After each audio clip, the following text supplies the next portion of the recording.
اما بعد فاعوذ باللہ من الشیطان الرجیم بسم اللہ الرحمن الرحیم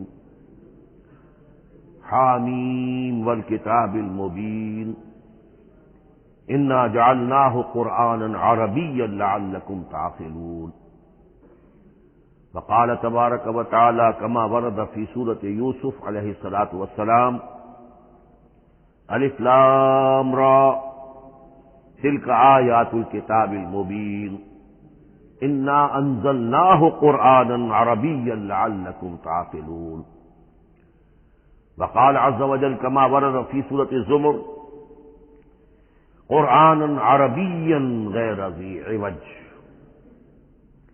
وقال جل وعلا كما ورد في أول سورة الكهف الحمد لله الذي أنزل على عبده الكتاب ولم يجعل له عوجا صدق الله العظيم رب اشرح لي صدري ويسر لي أمري واحلل عقدة من لساني يفقهوا قولي۔ تعارف قرآن کے ضمن میں جو مباحث پہلی نشست میں مکمل ہو چکے ہیں اس میں ایک کمی رہ گئی تھی، اس کو پورا کر لیجئے۔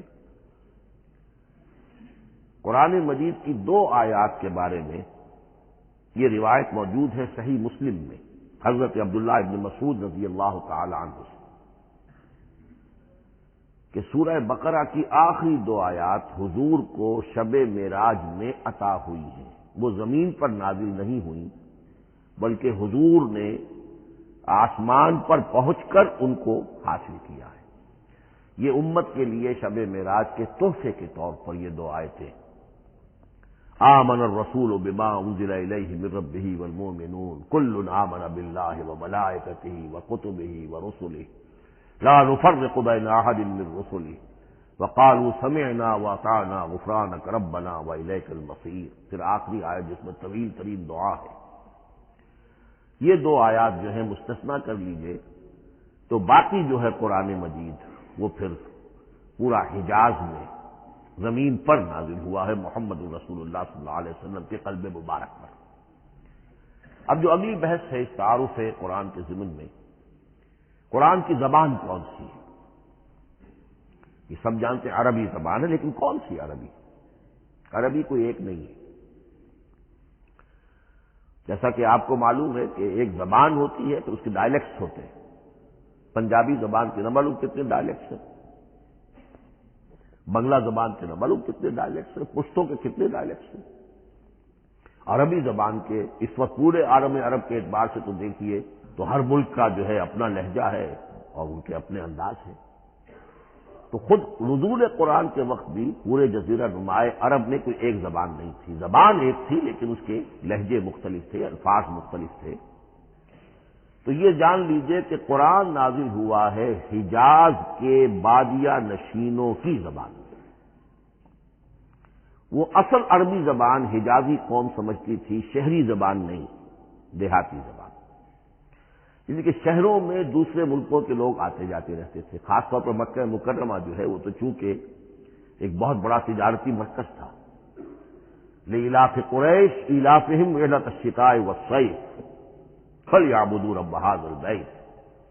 ان کے قافلے جاتے تھے، آتے تھے، دوسرے تاجر بھی آتے تھے، تو ظاہر بات ہے کہ شہروں کے اندر تو پھر زبان جو ہے وہ مکسڈ ہو جاتی ہے، خالص نہیں رہتی۔ یہی وجہ ہے کہ قریش کے جو شریف گھرانے تھے، اونچے گھرانے تھے، وہ اپنے بچوں کو صحرا میں بھیج دیتے تھے کہ ان کی پرورش وہاں ہو، وہاں وہ خالص عربی زبان سیکھیں، ان کی زبان جو ہے پالیوٹڈ نہ ہو۔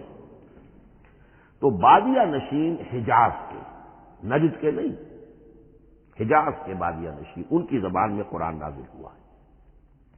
یہ آیتیں اس سے پہلے بھی سامنے آ چکی ہیں سورہ زخرف کی، انا جعلناہ قرآنا عربیا لعلکم تعقلون۔ ہم نے اس اپنے کلام قدیم کو عربی زبان کا جامہ پہنایا ہے۔ انا انزلناہ قرآنا عربیا، یہ سورہ یوسف کی آیات، ہم نے اتارا ہے اسے قرآن عربی بنا کر، قرآنا عربیا لعلکم تعقلون۔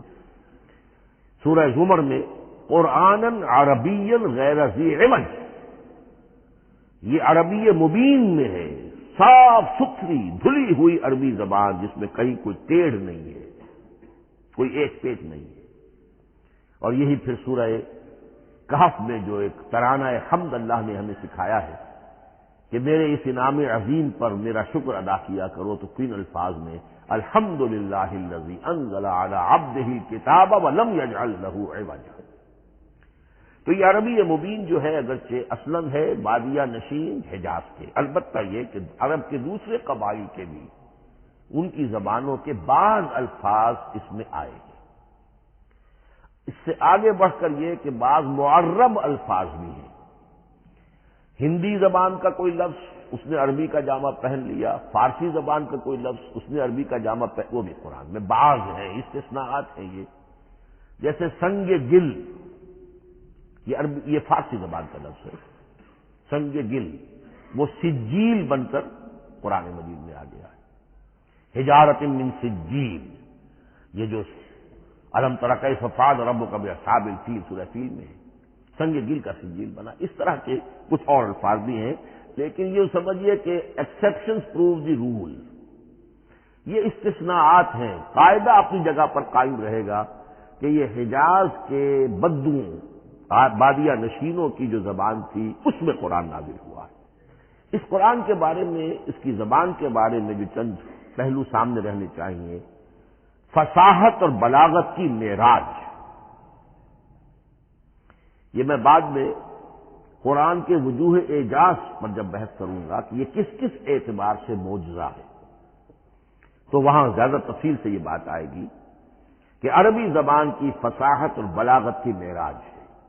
آپ کو معلوم ہے کہ آج بھی دنیا میں یہودی بھی ہیں جن کی مادری زبان عربی ہے، عیسائی بے شمار ہیں جن کی مادری زبان عربی ہے۔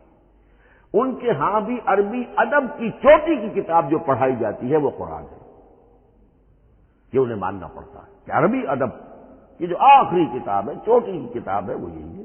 یہودی بھی پڑھائیں گے، جیسے آپ انگریزی زبان پڑھنی ہے سمجھنی تو شیکسپیئر کے بغیر آپ کیسے سمجھیں گے؟ اب وہ تو ایک اسٹینڈرڈ ہے۔ اسی طریقے سے یوں سمجھیے کہ عربی زبان عربی ہونے کے اعتبار سے کلام اللہ ہونا اس پر ان کا ایمان نہیں ہے، لیکن یہ کہ عربی زبان کے اعتبار سے اس کی فصاحت اور بلاغت کا لوہا وہ مانتے ہیں۔ پھر اس میں خاص ملکوتی غنا ہے، ڈیوائن میوزک، صوتی آہنگ ہے، عذوبت ہے، مٹھاس ہے۔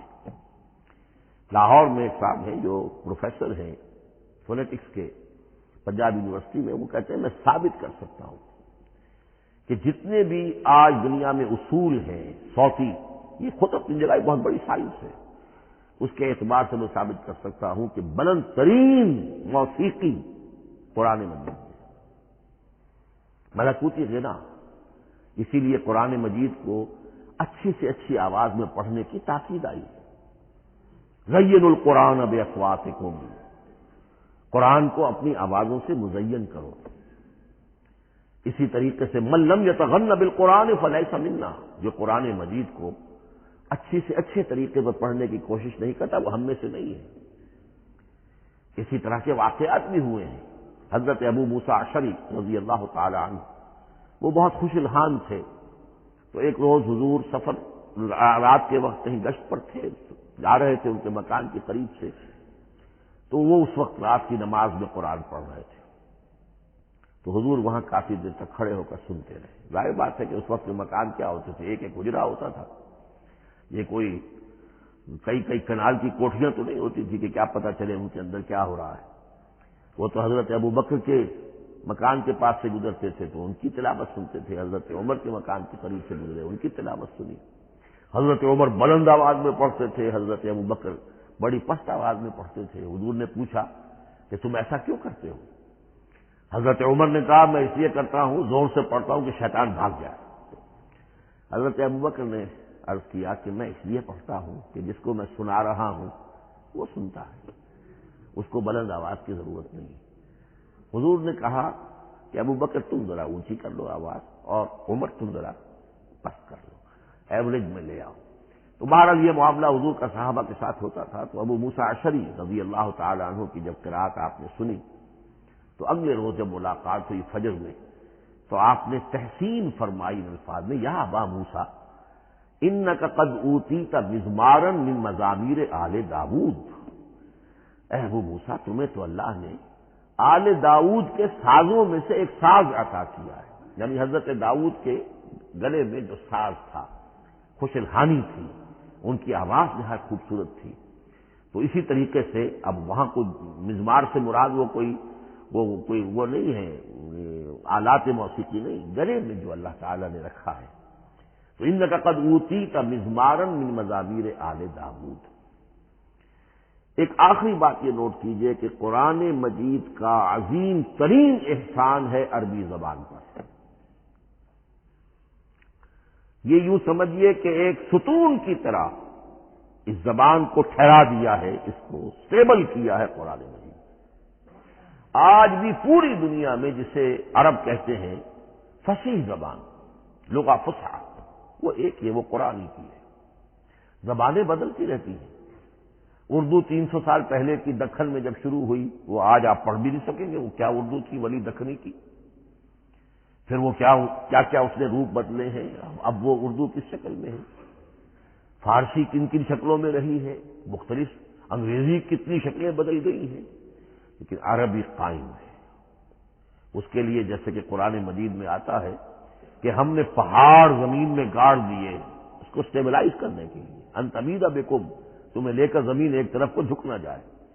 تو جس طرح یہ پہاڑ جو ہیں اسٹیبلائزنگ ایفیکٹ رکھتے ہیں اس زمین کے لیے، اسی طریقے سے قرآن اسٹیبلائزر ہے عربی زبان کا۔ اس کے اندر جو ایک ٹھہراؤ اور جماؤ پیدا کیا ہے، یہ قرآن مجید کا احسان عظیم ہے۔ تعارف قرآن کے ضمن میں اگلی گفتگو، قرآن کے اسماء و صفات۔ عربوں کا ایک خاص ذوق تھا، اور ظاہر بات ہے کہ اللہ تعالیٰ نے جب قرآن نازل کیا ہے تو عربوں کے ذوق کو بھی مد نظر رکھا ہے۔ ان کا ذوق کیا تھا؟ جس چیز سے انہیں محبت ہوتی تھی اس کے وہ بہت سے نام رکھتے تھے۔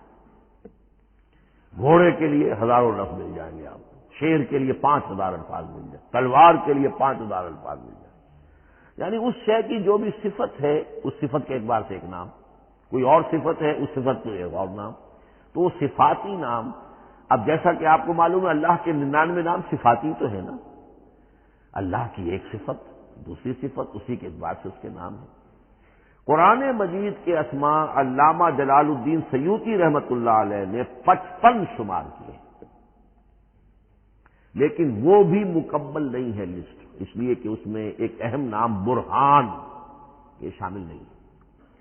ان میں سے جو اہم اسماء ہے وہ میں آپ کو سنا دیتا۔ القرآن، جس پر گفتگو بعد میں ہوگی، اس لیے کہ سب سے زیادہ ایک رائے یہ ہے کہ یہ تو اس میں جامد ہے، اس میں علم ہے قرآن کے لیے، پراپر ناؤن ہے۔ الکتاب، الذکر، الہدی، النور، الفرقان، کلام اللہ، الوحی، روحا من امرنا۔ پھر اس کی صفات کے اعتبار سے الکریم، الحکیم، العظیم، المجید، المبین، رحمہ، العلی، بصائر، بشرا، بشیر، نذیر، عزیز، قرآن عزیز، بلاغ، بیان، احسن القصص، احسن الحدیث، موعظہ، شفاء، مبارک، مہیمن، قیم، مثانیہ، متشابہ۔ یہ میں نے آپ کو 23 نام بتائے ہیں، لیکن یہ کہ علامہ جلال الدین سیوطی نے 55 گنوائے۔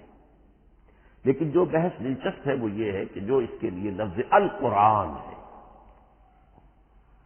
اس کے معنی کیا ہے اور یہ کس مصدر سے، کس مادے سے یہ لفظ بنا ہے۔ ایک رائے تو یہ ہے کہ یہ اس میں جامد ہے، یہ مشتق نہیں ہے، کسی مادے سے نکلا ہوا نہیں ہے۔ اور یہ بھی آپ نوٹ کر لیجئے، اللہ کے اسماء میں سے بھی ایک نام کو سمجھا جاتا ہے، وہ مشتق نہیں ہے، اس میں جامد ہے، اس میں علم ہے، اور وہ ہے اللہ۔ باقی سارے نام صفاتی ہیں، ایک نام، اس لیے اس میں ذات کہتے ہیں، اس میں ذات۔ لیکن یہ رائے متفق علیہ نہیں ہے، یہ کچھ لوگوں کی رائے ہے۔ ایک رائے یہ بھی ہے کہ یہ بھی اس میں علم نہیں ہے، یہ بھی مشتق ہے الہ سے۔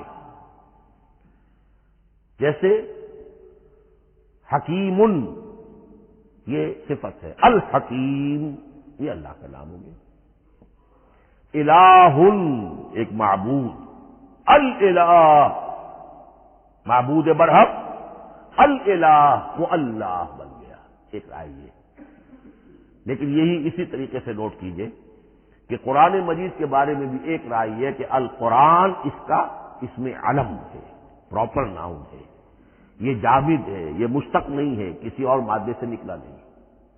لیکن جو اکثریت کی رائے ہے جس پر تقریباً اجماع ہے وہ یہ ہے کہ نہیں، یہ اس میں جامد نہیں، اس میں مشتق ہے. لیکن پھر دو رائے ہیں کہ مادہ کیا ہے. ایک قرن قاف را نون اور ایک قرا قاف را حمزہ، یہ دو مختلف مادوں کے بارے میں رائے ہے کہ قرآن ان سے نکلا ہے. قرن کہتے ہیں کسی چیز کا قریب ہو جانا، جڑ جانا، مل جانا. یہ حج کی جو 3 شکلیں ہیں، حج تمتع ہے، حج قران ہے اور حج افراد ہے. قران کیا ہے؟ ایک ہی احرام میں عمرہ بھی اور حج بھی دونوں کو جمع کر لیا جائے تو یہ حج قران ہے. اسی سے قران الصادین کا لفظ استعمال ہوتا ہے. قرینہ اور قرائن جو ہے اسی سے الفاظ. امام فرا کی رائے یہ ہے کہ قرن سے یہ قرآن بنا ہے، اس لیے کہ اس میں بھی اللہ تعالی کی آیات جمع ہو گئی. اسی طرح قرأ قاف را اور حمزہ، اس قرأت کا مصدر بھی بن جاتا ہے، جیسے رجحان، را جیم ہے، رجح سے رجحان. غفران، غفرانک ربنا، پروردگار ہم تیری مغفرت کے خواستگار ہیں. اسی طرح قرآن قرأ سے بنا ہے. مفعول جو ہے وہ مصدر کے معنی میں آ جاتا ہے، یعنی پڑھی جانے والی شے. اور ایک قرأ آتا ہے عربی زبان میں، قرأت الماء فی الحوض، میں نے پانی جمع کر لیا حوض کے اندر.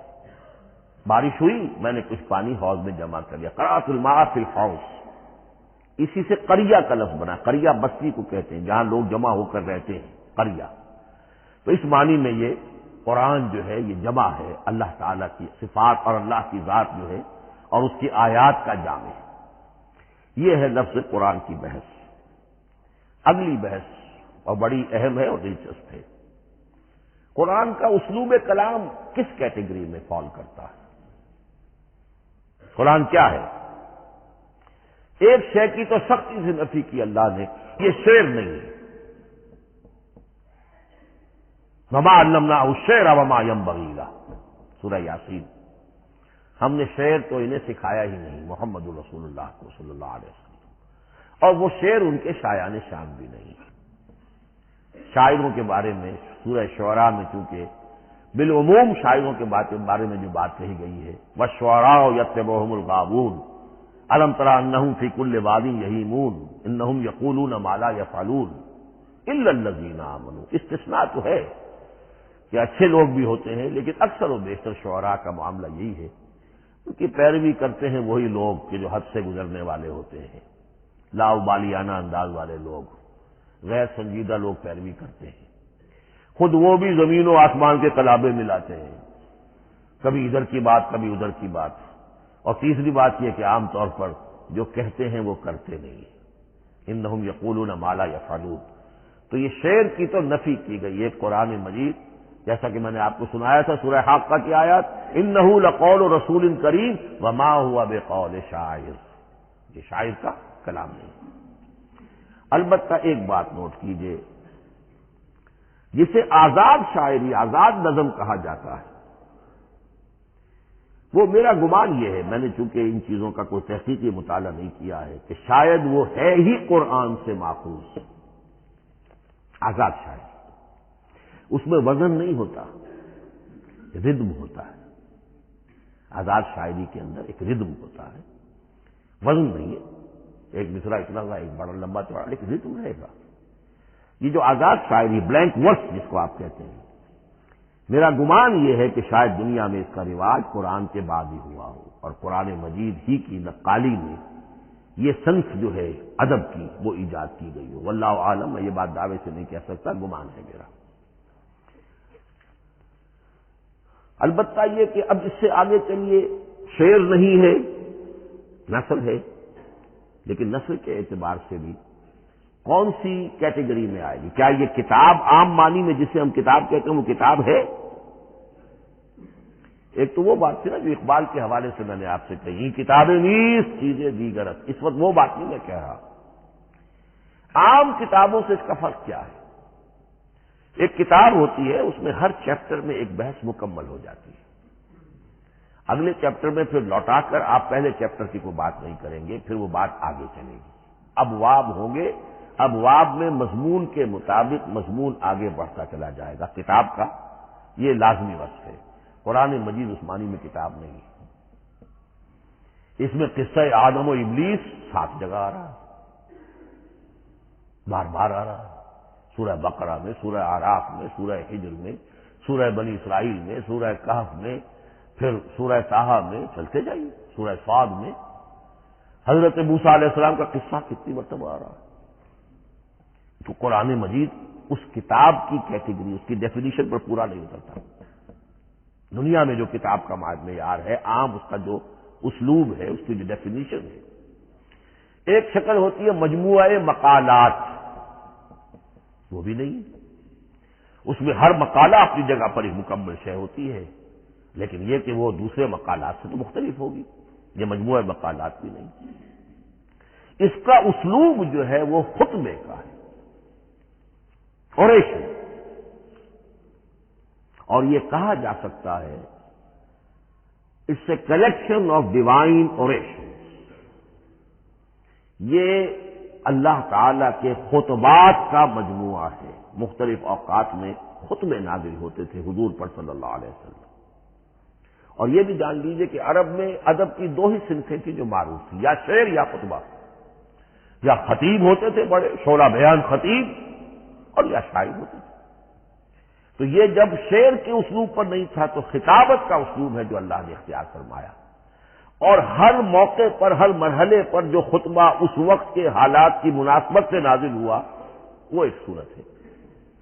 تو یہ ہے کلیکشن آف ڈیوائن اوریشن، یہ اللہ تعالی کے مجموعہ خطبات الہیہ اسے کہا جا سکتا ہے، لیکن اس سے جو چند نتیجے نکلتے ہیں وہ نوٹ کرنے ضروری ہے۔ خطبے میں مخاطب اور مخاطب کے مابین ایک ریپور ضروری ہے۔ اگر کوئی مصنف بیٹھا کتاب لکھ رہا ہے، اس کے سامنے کوئی سامع نہیں ہوتے، تو اپنی مگن میں جو بھی خیال ہے اپنے دل میں وہ لکھ رہا ہے۔ خطبے میں سامنے ہوتے، اگر ان کے درمیان رپورٹ نہ رہے، ہم آہنگی نہ رہے، تو پھر وہ خطبہ غیر مؤثر ہو جائے گا، لوگ جو ہے ان کو اونگ آنے لگے گی، وہ متوجہ ہی نہیں رہیں گے۔ تو ایک رپورٹ مخاطب اور مخاطب ان کے درمیان۔ دوسرے یہ کہ خطبہ کا ایک وصف لازمی یہ ہوتا ہے کہ ایک واقعاتی پس منظر ہوتا ہے پیچھے موجود۔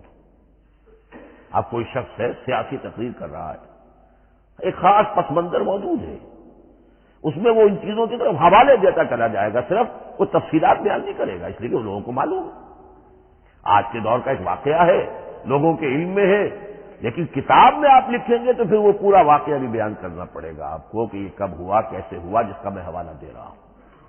لیکن خطبے کے اندر بس پس منظر جو ہے وہ موجود ہے، اور اس کے حوالے سے صرف جو اشارات اس کی طرف ہو جائیں گے۔ نمبر 3 یہ ہے کہ خطبے میں تحویل خطاب بہت ہوتا ہے۔ تحویل خطاب سے کیا مراد ہے؟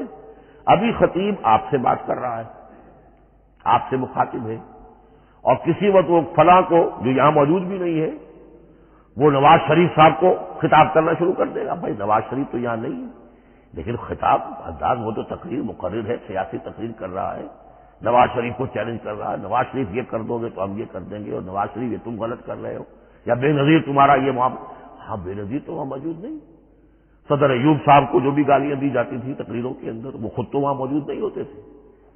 تو اس میں تحویل خطاب نوٹ کرنا پڑتا، ابھی کس سے بات ہو رہی تھی، ابھی کس سے بات ہو رہی تھی۔ قرآن مجید میں آپ دیکھیں گے ایک آیت میں حضور سے خطاب ہے، اگلی آیت میں کفار سے خطاب ہے، اس سے اگلی آیت میں اہل ایمان سے خطاب ہے۔ تو تحویل خطاب جو ہوتا ہے اس کے حوالے سے نوٹ کرنا پڑتا ہے کہ اس وقت اس آیت کا جو رخ ہے کدھر ہے، اس میں کس کو خطاب کیا جا رہا ہے۔ چوتھی بات یہ ہے کہ خطبے میں صرف عقل سے اپیل نہیں کی جاتی، جذبات سے بھی اپیل ہوتی ہے۔ اسی لیے خطابی انداز کہلاتا ہے، خطابی انداز میں لوگوں کے جذبات سے بھی اپیل کی جاتی ہے۔ جبکہ آپ ایک مقالہ لکھ رہے ہوں، اس میں جذبات کی بات نہیں آئے گی، ٹھنڈی ٹھنڈی عقلی باتیں، منطقی باتیں، دلیل صغرا کبرا جوڑیے، نتیجہ نکالیے، وہ لوگوں کے سامنے رکھیے، تصنیف ہے۔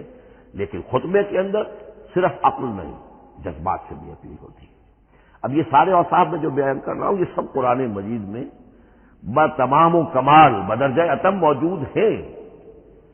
اور آخری بات یہ کہ خطبے میں، اور یہ کہ یہ چیز مشترک ہے غزل میں بھی اور قصیدے میں بھی اور خطبے میں بھی، اس کا اول و آخر بہت جامع اور مؤثر ہونا چاہیے۔ اسی لیے مطلع مقطع یہ خاص طور پر ہوتے ہیں۔ مقطع میں آپ پڑھی ہے سکون دسترانہ بات، جس غزل کا مطلع جاندار ہے اس کو آدمی پڑھے گا، اور اگر وہ مطلع پھسپھسا ہے وہ باقی نظم پڑھے گا ہی نہیں، چاہے آگے اس کے اندر بڑا عمدہ شعر بھی ہو وہ نہیں پڑھے گا۔ مطلع ہی جو ہے بے جان ہے، پھسپھسا ہے۔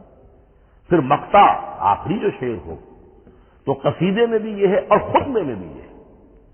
یہی وجہ ہے کہ قرآن مجید کی صورتوں میں اکثر و بیشتر شروع کی آیات اور آخری آیات انتہائی اہم ہوتی ہیں، بہت جامع ہوتی ہیں، جن کو کہا جاتا ہے کہ یہ سور جو ہے ان کی ابتدائی آیات، خواتین اور پہلی آیات۔ اب سورہ بقرہ کی آیات شروع کی، پھر آخری جو ابھی میں نے آپ کو سنائی، یہی آل عمران کا معاملہ ہے کہ شان کے ساتھ وہ اٹھ رہی ہے۔ یہی سورہ حج کا ہر جگہ پر آپ دیکھیں گے ابتدائی جو ہے خطیب اگر ایسی بات، ایسا انداز اختیار کرے کہ اپنے سامعین کی توجہ کو اپنی طرف مبذول کرا دے، اگر شروع کا انداز ایسا نہیں ہے تو وہ بات آگے بڑھے گی نہیں۔ آخری بات یہ کہ خطبے میں ہمیشہ یہ ہوگا کہ ایک مین سپیکر جو ہے اس کی ایک بات سامنے ہے کہ میں نے یہ بات اپنے سامعین کے ذہن میں بٹھانی ہے، لیکن دائیں بائیں کی باتیں کرے گا، کوئی قصہ بھی سنائے گا، کوئی شعر پڑھے گا، کوئی لطیفہ بھی سنائے گا۔ ہمارے ہاں کے جو بہترین خطیب جو ہوتے تھے وہ احراری حضرات جو ہے بہترین خطیب ہوتے تھے، اور آپ نے سنا مولانا عطا اللہ شاہ بخاری رحمۃ اللہ علیہ، ان کی تقریریں 6 گھنٹے تک لوگ سنتے تھے۔ وہ کبھی رلا بھی رہے ہیں، کبھی ہنسا بھی رہے ہیں، عام آدمی تنقید بھی کرے گا کہ یہ کیا ادھر ادھر کی باتیں کر رہے ہیں، لیکن وہ پھر جب آخری تقریر ہوتی تھی تو جب تقریر ختم ہوتی تھی، جو بات وہ ذہن میں بٹھانا چاہتے تھے، دل میں اتارنا چاہتے تھے، وہ بیٹھ چکی ہوتی تھی۔ باقی یہ کہ ادھر ادھر کی چیزیں جو ہیں وہ آکسیلری چیزیں ہیں وہ رہتی ہیں۔ یہ ہیں 6 اوصاف خطبات کے، اور قرآن مجید کے اندر بھی یہ اوصاف کم و بیش موجود ہیں۔ قرآن کا اسلوب خطبے کا ہے۔ اب اگلی بحث پر آئیے، قرآن مجید کی ترکیب اور تقسیم، سنتھیسس اور ڈویژنز۔ اب اس میں سمجھیے کہ کلام جو ہے اللہ کا کلام ہے، کلام مرکب ہوتا ہے کلمات سے، کلمات حروف سے بنتے ہیں۔ عربی زبان کے حروف 28 یا 29 ہیں، الف اور حمزہ کو ایک ہی مانیں گے تو 28 رہ جائیں گے، الف علیحدہ حمزہ علیحدہ تو 29 ہو جائیں گے۔ یہ حروف جڑتے ہیں، لفظ بنتے ہیں۔ لفظ محمل بھی ہوتا ہے، لیکن کلمہ وہ کہلاتا ہے جو بامانی لفظ ہو۔ پھر ان کلمات کو آپ جوڑتے ہیں، یہ مرکب توصیفی بن گیا، مرکب اضافی بن گیا، مرکب عددی بن گیا، مرکب جاری بن گیا۔ پھر ان مرکبات کو جوڑ کر فقرہ بنتا ہے، جملہ بنتا ہے، کلام مفید جس کو کہا جاتا ہے۔ قرآن مجید کے اعتبار سے علامہ سیوطی نے مخصوص جو قرآن کی اصطلاحات ہیں ان کے حوالے سے ایک بات کہی ہے، لیکن واقعہ یہ ہے کہ قرآن کی اصطلاحات خود اپنی ہے، دنیا کی دوسری کسی بھی اصطلاحات پر ان کو قیاس نہیں کیا جا سکتا۔ لیکن جاہز چونکہ قدیم تھے، انہوں نے قرآن مجید کو کہا یہ دیوان کی شکل رکھتا ہے، جیسے کہ حافظ کا دیوان، کسی اور کا دیوان۔ سورتیں جو ہیں وہ قصیدوں کی شکل میں ہیں، بیت شعر آیت ہے، قوافی جو ہوتے ہیں شعروں میں قافیہ، وہ یہاں فواصل ہیں. آیت کے آخری حروف ایک دوسرے سے مشابہ ہوتے ہیں کہ جن سے پھر وہ صوتی آہنگ پیدا ہوتا ہے. الرحمن علم القرآن خلق الانسان علمہ البیان. اب یہ ایک فواصل جو ہے وہ جڑتے چلے جاتے ہیں، ان میں آہنگ پیدا ہوتا ہے. لیکن حقیقت کے اعتبار سے پہلی بات یہ نوٹ کیجئے، قرآن مجید کی اکائی ہے آیت. اسے نہ آپ جملہ کہہ سکتے ہیں نہ فقرہ کہہ سکتے ہیں. انگریزی میں ہمارا چونکہ بائبل کے لیے بھی جب ورس کا لفظ آ جاتا ہے تو انگریزی تراجم میں، انگریزی تحریروں میں، مقالوں میں ورس قرآن مجید کی آیت کے لیے لفظ آ جاتا ہے، ورس نمبر فلاں. بالکل غلط ہے. قرآن کی آیت یہ اس کا اپنی اصطلاح ہے، اپنا مفہوم ہے. لغوی مفہوم کیا ہے؟ نشانی. آیت نشانی. قرآن کی ہر آیت اللہ کے علم اور حکمت کی نشانی ہے. اب قرآن کی آیتیں نوٹ کیجئے، صرف حروف پر بھی مشتمل ہے. الف لام میم حروف مقطعات اور آیت بن گئی. وہ مرکبات ناقصہ پر بھی مشتمل ہے. والعصر مرکب جاری ہے، حرف جار، آیت ہو گئی. پورے جملے پر بھی مشتمل ہے. ان الانسان لفی خسر ایک جملہ ہے، اور 10 جملوں پر بھی مشتمل ہے. اللہ لا الہ الا هو الحی القیوم لا تاخذہ سنۃ ولا نوم لہ ما فی السماوات و ما فی الارض الی آخر الآیہ. آیت الکرسی کا انالیسس کیجئے، 10 جملے موجود ہیں اس میں. تو نوٹ کر لیجئے، یہ چیز توقیفی کہلاتی ہے. یہ کسی گرامر کے اصول پر نہیں ہے، کسی منطق کے اصول پر نہیں ہے. آیات قرآنیہ کی تعیین توقیفی ہے، یعنی حضور کے بتانے پر موقوف ہے. حضور نے بتایا والعصر، یہ آیت ہو گئی، آیت ہو گئی، ہم آیت مانیں گے. الف لام میم آیت ہو گئی. قاف حرف ایک ہے، یہ آیت نہیں ہے. نون ایک حرف ہے، آیت نہیں ہے. قاف والقرآن المجید ایک آیت بنی. نون والقلم وما یسطرون ایک آیت بنی. تو اس طریقے سے اس کو کہتے ہیں توقیفی، موقوف علیہ ہے حضور کے بتانے پر. اب اس میں روایات کا اختلاف ہو سکتا ہے کہ حضور سے کوئی روایت یہ ہو کہ یہ ایک آیت بنی یا 2 آیتیں بنی. مثلا بڑی اہم مثال آپ کو دے رہا ہوں. سورہ مزمل کی جو دوسرا رکوع ہے، پورا دوسرا رکوع، وہ 1 آیت شمار ہوتا ہے. اور میرا بڑا گمان رہا بہت عرصے تک کہ یہ 1 آیت نہیں ہو سکتی. یہ مختلف اوقات میں نازل ہوئی ہیں، 2 اوقات میں نازل ہوئی ہے. اور یہ مجھے قول مل گیا علامہ سیوطی کے ہاں، حضرت عبداللہ ابن عباس رضی اللہ تعالی عنہما کا قول کہ یہ 2 آیتیں ایک نہیں. لیکن یہ کہ یہ ہوگا موقوف روایت پر. میں کوئی نہیں ہوں جو اسے قرار دے سکوں. ہاں مجھے اگر کوئی روایت مل جاتی ہے، کوئی خبر یا اثر، خبر محمد الرسول اللہ کی یا اثر آپ کے کسی صحابی کا صلی اللہ علیہ وسلم رضی اللہ تعالی عنہ، تو پھر یہ ہے کہ ہم مانیں گے. تو اس کو کہتے ہیں توقیفی. آیات اور سور کا معاملہ توقیفی ہے بالکل، یا کسی منطق، کسی گرامر، کسی اصول بیان، کسی پر مبنی نہیں ہے. یہ مبنی ہے حضور کے بتانے پر. اس طرح سورت کسے کہتے ہیں؟ عربی زبان میں سور کے معنی ہے فصیل. فضرب بینہم بسور لہ باب، سورہ حدید کے اندر الفاظ آئے. اب اس کا کیا تصور دیا گیا کہ ہر آیت جو ہے وہ اللہ کے علم اور حکمت کی نشانی ہے. 10 آیتیں، 20 آیتیں، 100 آیتیں، 285 آیتیں، 286 آیتیں جوڑ کر ایک فصیل باندھ دی گئی.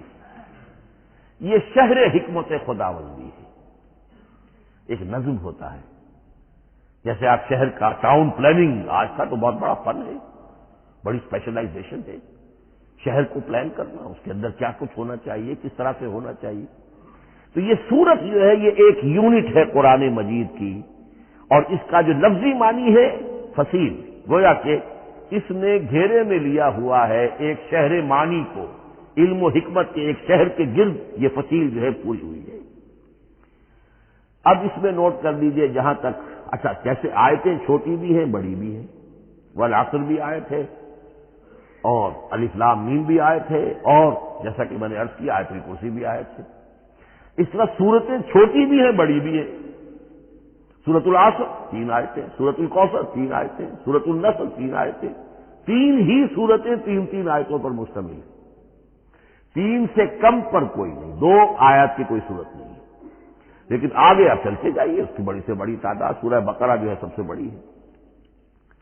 تو آیت اور سورت کے علاوہ دور صحابہ میں صرف ایک لفظ اور تھا قرآن کی تقسیم کے ضمن میں، اور وہ تھا منزل یا حزب۔ منزل یا حزب 7 منزلوں میں یا 7 احزاب میں قرآن کو تقسیم کیا گیا، تاکہ جو شخص قرآن مجید ایک ہفتے میں ختم کرنا چاہے، ہر شب میں اکثر و بیشتر وہ لوگ رات کو ہی رات کی نماز میں قرآن پڑھتے تھے، ایک منزل پڑھ لے تو ہفتے میں پورا قرآن ختم ہو جائے گا۔ یہ حزب بھی ہے اور منزل بھی ہے، اور یہ چونکہ دور صحابہ میں تھا، یقیناً حضور نے بتایا ہوگا، اس میں آپ کو عجیب حسن نظر آئے گا۔ اس میں یہ نہیں کیا گیا کہ بالکل برابر برابر ساتھ کر دو بھائی، چاہے صورتیں ٹوٹ جائیں، صورتوں کی فصیل کوئی نہیں ٹوٹتی، اس میں صورتیں مکمل جو کہ تو آئیں گی۔ اور پھر یہ کہ عجیب بات ہے کہ سورہ فاتحہ کو اگر ایک طرف رکھ دیں، وہ قرآن کے دیباچے کی حیثیت رکھتی ہے، تو پہلی منزل میں 3 سورتیں، دوسری میں 5 سورتیں، تیسری میں 7، چوتھی میں 9، پانچویں میں 11، چھٹی میں 13 اور 7ویں میں 65۔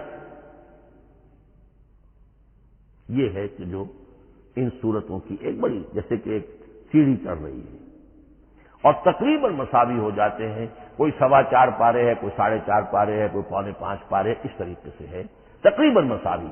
لیکن آرٹیفیشل ایکویلٹی پیدا کرنے کے لیے، مصنوعی مساوات پیدا کرنے کے لیے صورتوں کی فصیلوں کو نہیں توڑا گیا۔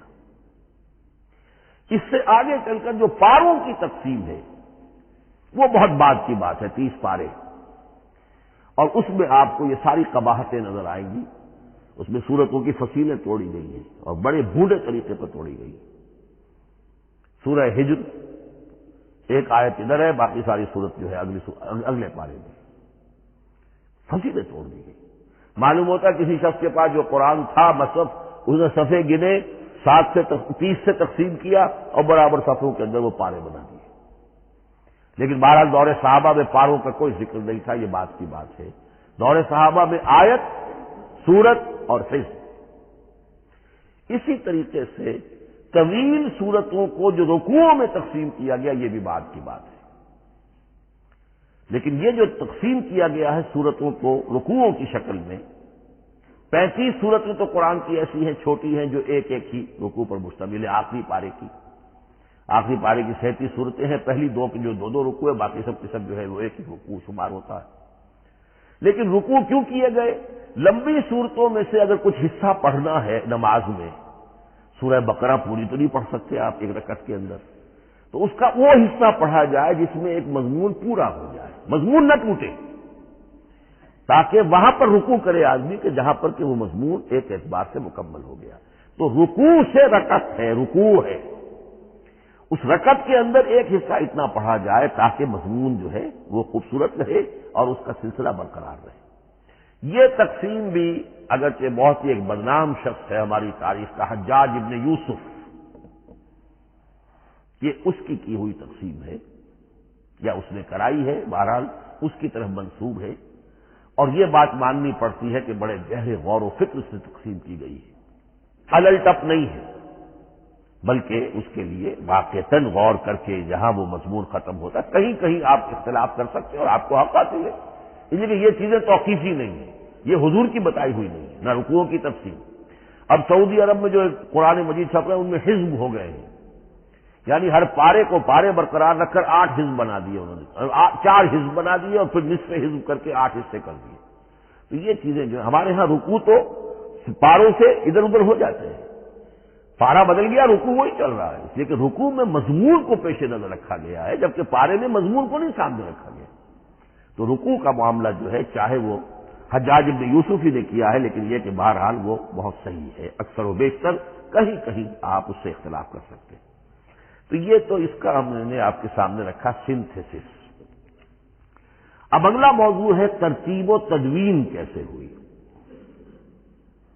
ان علینا جمعہ و قرآن، ہمارے ذمے ہے اس کو جمع بھی کرنا اور پڑھوانا بھی، اور پڑھوانے میں ترتیب آ جائے گی لازماً۔ لیکن یہ کہ ایک بات تو اس میں بالکل متفق علیہ ہے، جس میں کسی شک و شبے کی گنجائش نہیں۔ قرآن کی ترتیب نزولی اور تھی، ترتیب مصحف اور ہے۔ ترتیب مصحف میں سورہ فاتحہ کے بعد سورہ بقرہ ہے۔ سورہ بقرہ نازل ہوئی ہے مدنی دور میں جا کر، پھر سورہ آل عمران ہے وہ بھی مدنی ہے، سورہ نساء ہے وہ مدنی ہے، سورہ مائدہ ہے وہ مدنی، پھر آئی ہے سورہ انعام اور سورہ اعراف۔ یہ ہے کہ جو مکیات ہیں، یہ کہ بھی مکی دور کی بھی آخری زمانے کی ہے۔ ابتدائی جو مکی صورتیں وہ سب سے آخری حصے میں ہے، 29واں پارہ اور 30واں پارہ۔ تو ترتیب نزولی اور تھی، ترتیب مصحف اور ہے، اس میں تو کسی شک و شبے کی گنجائش نہیں۔ لیکن ہمارے ہاں اہل تشیع نے اس چیز کو بہت اچھالا ہے۔ ان میں سے بعض گروہ ایسے ہیں جن کا کہنا یہ ہے کہ اصل قرآن جو ہے وہ ترتیب نزولی کے مطابق تھا، یہ ترتیب تو عثمان نے کر دی رضی اللہ تعالی عنہ۔ حضرت علی کے پاس اصل قرآن جو ترتیب نزولی کے مطابق تھا موجود تھا، اور اب بھی ان کے خیال میں جو ان کے امام غائب جو ہیں چھپے ہوئے ہیں غار میں، تو ان کے پاس وہ نسخہ اصل حضرت علی والا موجود ہے، اور جب وہ ظاہر ہوں گے تو اصل قرآن لے کر آئیں گے۔ یہ سارے شیعوں کا قول نہیں ہے، لیکن یہ کہ ان میں بہت سے لوگ ہیں کہ جو ان باتوں کو مانتے ہیں۔ جہاں تک اس بات کا تعلق ہے کہ حضرت علی نے ترتیب نزولی پر کوئی مصحف جمع کیا ہو، اس میں کوئی اشکال نہیں ہے، اس لیے کہ علمی طور پر یہ ایک بڑی عمدہ ایکسرسائز بنتی ہے۔ ایک زمانے میں میں بہت کوشش کرتا رہا ترتیب نزولی سے، اس لیے کہ ترتیب نزولی سے سیرت نبوی اخذ ہوتی ہے، پہلے کیا نازل ہوا، پھر کیا نازل ہوا، پھر کیا نازل ہوا۔ در حقیقت اگر آپ ترتیب نزولی سے قرآن مرتب کر دیں تو وہ سیرت النبی بن جائے گی۔ تو اس کو سمجھنے کے لیے ایک زمانے میں نے بڑی محنت کی ہے، لیکن ایک تو یہ کہ وہ یقین سے وہ باتیں ملتی نہیں ہیں، بعض روایات ہیں، لیکن یہ کہ پھر بھی آپ یقین سے نہیں کہہ سکتے۔ اکثر و بیشتر قرآن مجید میں لکھا بھی ہوتا ہے، ترتیب کے موٹی موٹی چیزیں معلوم ہیں نزولی ترتیب کی، لیکن یہ ہے کہ یقین کسی بات پر نہیں۔ تو پہلی بات یہ ہے کہ ہمارے نزدیک، اہل سنت کے نزدیک، اصل جو حجت ہے دین میں وہ ترتیب مصحف ہے۔ یہی ترتیب جو اس وقت مصحف عثمان کی ہے رضی اللہ تعالی عنہ، یہی ترتیب ہے لوح محفوظ کی، یہی ترتیب ہے ام الکتاب میں، یہی ترتیب ہے کتاب مکنون میں۔ اب اس کو سمجھیے کہ اس کی تدوین کن مراحل میں ہوئی۔ سب سے پہلے اس کے جو مراحل ہے 3، خود نبی اکرم صلی اللہ علیہ وسلم کے زمانہ مبارک میں جمع اور ترتیب یہ ہو گئی، لیکن کتابی شکل میں نہیں، ما بین الدفتین نہیں۔ حضور نے لوگوں کو پڑھ کر سنایا، اس ترتیب سے سنایا جس ترتیب سے یہ مصحف میں اب موجود ہے، اور ہر رمضان میں حضرت جبرائیل دورہ کرتے تھے حضور کے ساتھ، جتنا کہ قرآن اس وقت تک نازل ہو چکا ہوتا تھا، اور آخری رمضان مبارک آپ کی حیات طیبہ کا جو تھا اس میں 2 مرتبہ پورے قرآن کا دورہ ہوا، تو دورہ قرآن بغیر ترتیب کے تو نہیں ہو سکتا۔ تو یہ ترتیب حضور کی ہوئی ہے، توقیفی ہے، اور حضور ہی نہیں اللہ کی ہوئی ہے۔ یہی ترتیب لوح محفوظ میں، کتاب مکنون میں اور ام الکتاب میں، اور یہ ترتیب حضور دے کر گئے ہیں صحابہ کرام کو۔ حفاظ تھے، کتنے حفاظ جو ہیں جنگ یمامہ میں شہید ہو گئے، تبھی تو خیال آیا کہ اس کو کتابی شکل میں بھی مرتب کیا جائے، لیکن کتابی شکل میں جسے کہتے ہیں 2 گتوں کے درمیان ایک کتاب مجلد، اس صورت میں جہاں تک میں تحقیق کر سکا ہوں اور جہاں تک ہمارے اکثر و بیشتر لوگوں کی رائے ہے، حضور کے زمانے میں یہ اس طریقے سے ما بین الدفتین، 2 گتوں کے مابین ایک کتاب کی شکل میں قرآن موجود نہیں تھا، لوگوں کے سینوں میں محفوظ تھا، جیسے محمد الرسول اللہ کے سینے میں محفوظ تھا۔ ان علینا جمعہ، وہ جمع حضور کے سینے میں کیا اللہ نے۔ اسی طرح پھر صحابہ کرام بے شمار جو حفاظ تھے ان کے سینوں میں محفوظ تھا۔ دوسرا مرحلہ کب آیا؟ جب حضرت ابوبکر صدیق کے عہد خلافت میں جنگ یمامہ میں بہت سے حفاظ شہید ہو گئے۔ اب ایک تشویش پیدا ہوئی، ایسا نہ ہو کہ قرآن ضائع ہو جائے، لہذا اسے کتابی شکل میں مرتب کر لینا چاہیے۔ اس کے لیے پھر بہت سے صحابہ نے حضرت ابوبکر کو اپروچ کیا کہ جتنے قراء ہیں، جتنے کاتبین وحی ہیں، ان سب کو آپ جمع کیجئے اور جمع کر کے اس قرآن مجید کو ایک کتاب کی شکل میں جمع کر لیں۔ حضرت ابوبکر شروع میں بہت ریلیکٹنٹ رہے، بہت ریلیکٹنٹ رہے۔ ان کا ایک خاص مزاج تھا، اتباع رسول کا جذبہ انتہا درجے کا۔ جو کام حضور نے نہیں کیا میں کیسے کروں؟ اگر تو یہ کام واقعی کرنے کا تھا تو حضور کرتے، میں کیسے کروں؟ لیکن یہ کہ جب صورتحال بہت لوگوں کی طرف سے دباؤ پڑا کہ نہیں یہ کر لینا چاہیے، ان کے سامنے بھی حکمت آ گئی، تو پھر انہوں نے اتفاق کرتے ہوئے جتنے بھی کاتبین وحی تھے ان سب کی ایک کمیٹی بنائی اور ان کو کہا کہ اب اس قرآن کو مرتب کر کے ایک کتابی شکل دے دی جائے۔ وہ کتابی شکل حضرت ابوبکر کے دور میں ہو گئی۔ تیسرا مرحلہ کیا ہے؟ یہ کتابی شکل میں جب قرآن مجید آ گیا اور شروع میں یہ اجازت تھی کہ ہر قبیلے، ہر علاقے کے لوگ اپنے لہجے میں پڑھ لیں۔ اب پنجابی ہمارا مسلمان جو ہے وہ چاقو کو کاچو کہے گا تو وہ لکھے ہوئے کو بھی چاقو کو کاچو پڑھ کے کہے جائے گا۔ تو مختلف لہجوں میں ہونے سے وہ ان کا جو ہے قرآن مجید بدل رہا تھا، کوئی کسی طرح پڑھ رہا ہے، کوئی کسی طرح پڑھ رہا ہے۔ اب اس کی تشویش ہوئی حضرت عثمان کے زمانے میں، جب دور بہت پھیل گیا، اسلام کا دائرہ، دارالاسلام کی وسعت بہت ہو گئی کہ اس طرح اگر یہ لوگ پڑھیں گے اور اپنے اپنے لہجے کی وجہ سے اب اس لہجے میں شکل بدل بھی جاتی ہے لفظ کی۔ کاچو کو کاف الف چے واو لکھنا شروع کر دیں گے پھر کہ کاچو سنا ہم نے، تو چاقو تو سنا ہی نہیں۔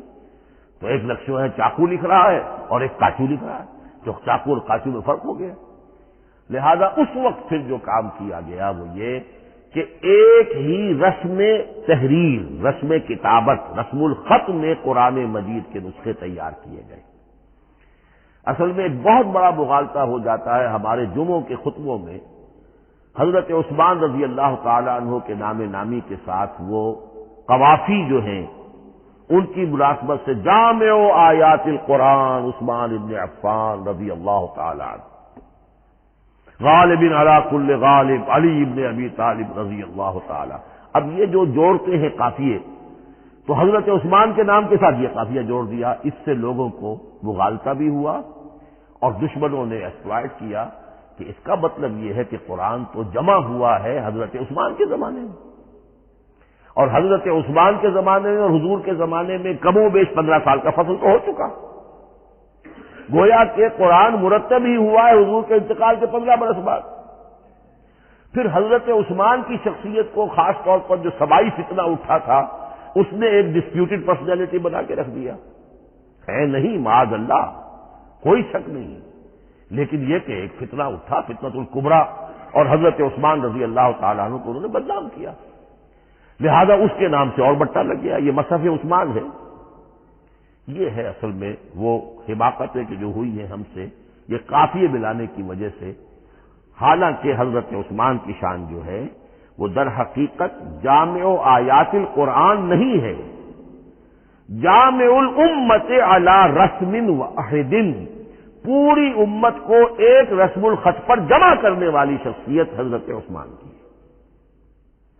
مثلا اب دیکھیے مالک یوم الدین کس طرح لکھیں گے؟ میم لام اور کاف، میم الف اور لام اور کاف لکھیں گے آپ، یہ غلط ہو جائے گا، میم پر کھڑا زبر ہوگا اور اس کو مالک پڑھیں گے، میم پر اگر کھڑا زبر نہیں ہے پڑا زبر ہے تو ملک پڑھیں گے، اور قراتوں میں یہ دونوں موجود ہے، ملک یوم الدین بھی ہے اور مالک یوم الدین بھی ہے۔ اگر آپ نے میم الف لکھ دیا ایک قرات نکل گئی، اب وہ اس میں آ ہی نہیں سکتی، وہ تو مالک ہی پڑھا جائے گا۔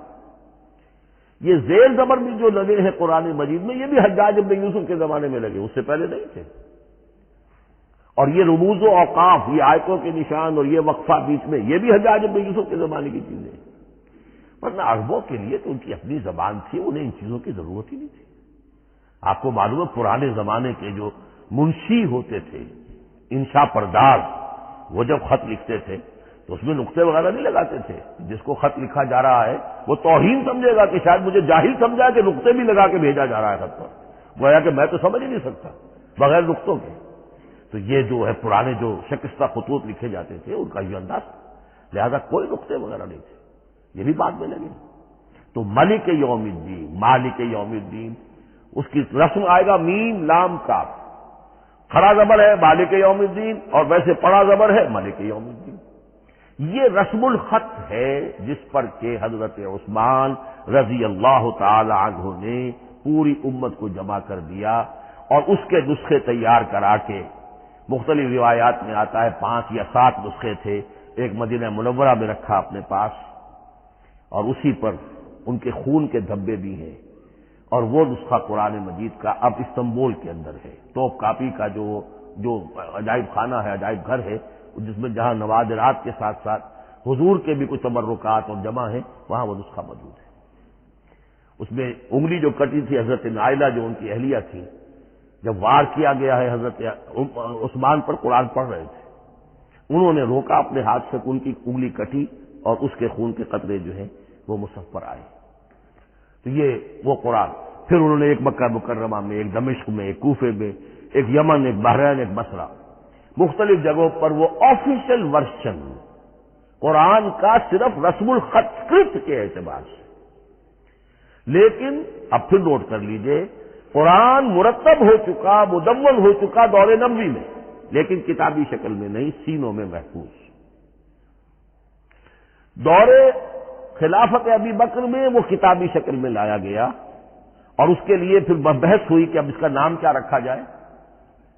اس کے لیے کئی نام تجویز ہوئے، سفر بھی، انجیل بھی، وغیرہ وغیرہ، لیکن پھر اس کو حضرت عبداللہ ابن مسعود رضی اللہ تعالی عنہ نے اہل حبشہ سے استشہاد کرتے ہوئے مصحف نام رکھا، مصحف۔ یہ مصحف بن گیا حضرت ابو بکر کے زمانے میں، لیکن مصحف کی قراءت کے جو فرق ہو رہے تھے تو وہ لکھنے کے اندر بھی فرق آنا شروع ہو گیا۔ اس کو دور کیا حضرت عثمان نے، اس کا آفیشل ورژن تیار کروایا، ایک رسم الخط پر پوری امت کو جمع کر دیا، باقی جو نسخے تھے انہیں آپ نے پھر ضائع کر دیا، تاکہ کوئی اور یہ نہ رہے کہ اب یہ بھی ایک تھا پرانا نسخہ نکل آیا، اس میں تو یہ لفظ اس طرح لکھا ہوا ہے۔ تو جامع الامت علی رسم واحد، ایک ہی رسم الخط پر پوری امت کو جمع کرنے والی شخصیت وہ حضرت عثمان کی ہے رضی اللہ تعالی عنہ۔ بہرحال یہ نوٹ کیجئے کہ یہ مرحلہ بھی حضرت عثمان کے زمانے میں، تو یوں سمجھیے کہ حضرت عثمان کا پورا عہد بھی آپ جوڑ لیں تو آپ کی جو شہادت ہے وہ تقریباً یوں سمجھیے کہ حضور کے انتقال کے وہ 25 برس بعد ہے، گویا ربع صدی کے اندر اندر حضور کے انتقال کے بعد، چوتھائی صدی کے اندر اندر سارے مراحل طے ہو گئے۔ یہی وجہ ہے میں نے شروع میں آپ کو بتایا تھا کہ پوری دنیا یہ مانتی ہے کہ آج جو قرآن مسلمانوں کے پاس ہے یہ ہے وہی جو محمد عربی صلی اللہ علیہ وسلم نے اپنی امت کو دیا تھا۔ یہ دوسری بات ہے کہ ہم سمجھتے ہیں کہ محمد عربی صلی اللہ علیہ وسلم کو یہ اللہ کے کلام کی صورت میں حضرت جبرائیل نے پہنچایا تھا، وہ اس کو نہیں مانتے، لیکن یہ حصہ اس کا ماننے پر مجبور ہے کہ وہ اصل قرآن اپنی اسی انٹیگریٹی کے ساتھ، اپنے پوری پیور، اس کا جو بھی ہے ٹیکسٹ پیور ہے اور اس کی انٹیگریٹی میں کوئی شک و شبہ کی گنجائش نہیں ہے کہ یہ وہی شے ہے جو محمد نے اپنی امت کو عطا فرمائی تھی صلی اللہ علیہ وسلم۔ ایک آخری بات ہے، میرے پاس 3 منٹ ہیں۔ یہ جو میں نے آپ کو ترتیب بتائی تھی قرآن کی، آیتیں، سورتیں، پھر حزب، اب اس میں ایک شے نوٹ کر لیجیے۔ آیت اللہ تعالی کے علم و حکمت کا ایک نمونہ ہے۔ آیتوں کو جوڑ کر جب سورت بنائی تو آیتوں کے اندر جو ربط ہے، اس ربط آیات سے ایک اور معنی، ایک اور حکمت کا دروازہ کھلتا ہے۔ جیسے موتی ہے، ہر موتی بڑا خوبصورت ہے، لیکن جس ترتیب سے آپ نے پرویا، اس کو دھاگے میں ہار بنایا، اس ترتیب سے اس کا حسن دوبالا ہو جائے گا۔ ہر موتی کا اپنی جگہ پر ایک حسن ہے، لیکن اس ترتیب کی وجہ سے اس کے حسن کا ایک اور پہلو ظاہر ہوگا۔ اسی طرح قرآن مجید کی صورتوں میں ربط آیات بہت اہم ہے۔ ایک مرکزی مضمون ہوتا ہے ہر صورت کا، مرکزی مضمون عمود، اور اس کے گرد وہ ساری آیتیں اس طریقے سے گھوم رہی ہوتی ہیں، جڑی ہوئی ہوتی ہے، جیسے کہ ایک دھاگے کے اندر پروئے ہوئے موتی ہوتے ہیں کہ جس کی جو ہار کی شکل اختیار کرتے ہیں۔ دوسری بات یہ، اکثر اور بیشتر صورتیں قرآن مجید میں جوڑوں کی شکل میں ہیں۔ ایک مضمون کا ایک پہلو اس جوڑے کے ایک فرد میں، اور دوسرا پہلو اسی کا دوسرے فرد میں، جیسے معوذتین، دو صورتیں ہیں، مضمون ایک یہ تعوذ معوذتین، الزہراوین، سورہ بقرہ سورہ آل عمران کو کہا گیا الزہراوین، حضور نے فرمایا دو نہایت تابناک صورتیں، بڑی روشن صورتیں۔ جیسے آپ دیکھیں گے یا ایھا المدثر یا ایھا المزمل قم اللیل الا قلیلا یا ایھا المدثر قم فانذر، ایک ہی طرح کا اٹھان ہے، حضور سے خطاب ہو رہا ہے۔ سورۃ الضحیٰ، سورۃ الانشراح، یہ تمام جوڑوں کی شکل میں۔ اسی طرح سورہ طلاق، سورہ تحریم، یا ایھا النبی اذا طلقتم النساء فطلقوهن لعدتهن یا ایھا النبی لم تحرم ما احل اللہ لک تبتغی مرضات ازواجک۔ شوہر اور بیوی کے درمیان تعلق یا تو اتنا گہرا ہو جاتا ہے کہ ایک دوسرے کے لحاظ میں وہ حدود خدا بندی ٹوٹنے لگے، بیوی کی وجہ سے آپ نے کسی حرام شے کو حلال کر لیا یا حلال کو حرام کر لیا، بیوی کو ناپسند ہے وہ شے، تو حضور سے ذرا سا یہ ہو گیا تھا معاملہ۔ اپنی ازواج مطہرات حضرت عائشہ اور حضرت حفصہ رضی اللہ تعالی عنہما، ان دونوں کی رضا جوئی کے لیے وہ خاص قسم کا شہد ہے، قسم کھا لی آپ نے کہ میں اسے استعمال نہیں کروں گا۔ لما تحرم ما احل اللہ لک، اے نبی آپ کیوں حرام کرتے ہیں اپنے اوپر وہ شے جو اللہ نے آپ کے لیے حلال کی ہے؟ تبتغی مرضات ازواجک، اپنی بیویوں کی رضا جوئی میں۔ یہ ایک انتہا ہوئی۔ دوسری انتہا کیا ہے؟ میاں اور بیوی میں اتنا بودھ ہو جائے کہ طلاق تک نوبت آ جائے۔ تو سورۃ التحریم ایک انتہا کو بیان کر رہی ہے، سورہ طلاق اگلی اس کے ساتھ جڑی ہوئی وہ دوسری انتہا کو بیان کر رہی ہے۔ سورہ صف حضور کے مقصد بعثت کو بیان کر رہی ہے، سورہ جمعہ آپ کے طریقہ کار کو بیان کر رہی ہے۔ اس طرح قرآن مجید کی اکثر و بیشتر صورتیں جو ہیں وہ جوڑوں کی شکل میں ہیں۔ بارک اللہ لی و لکم فی القرآن العظیم ونفعنی وإیاکم بالآیات والذکر الحکیم۔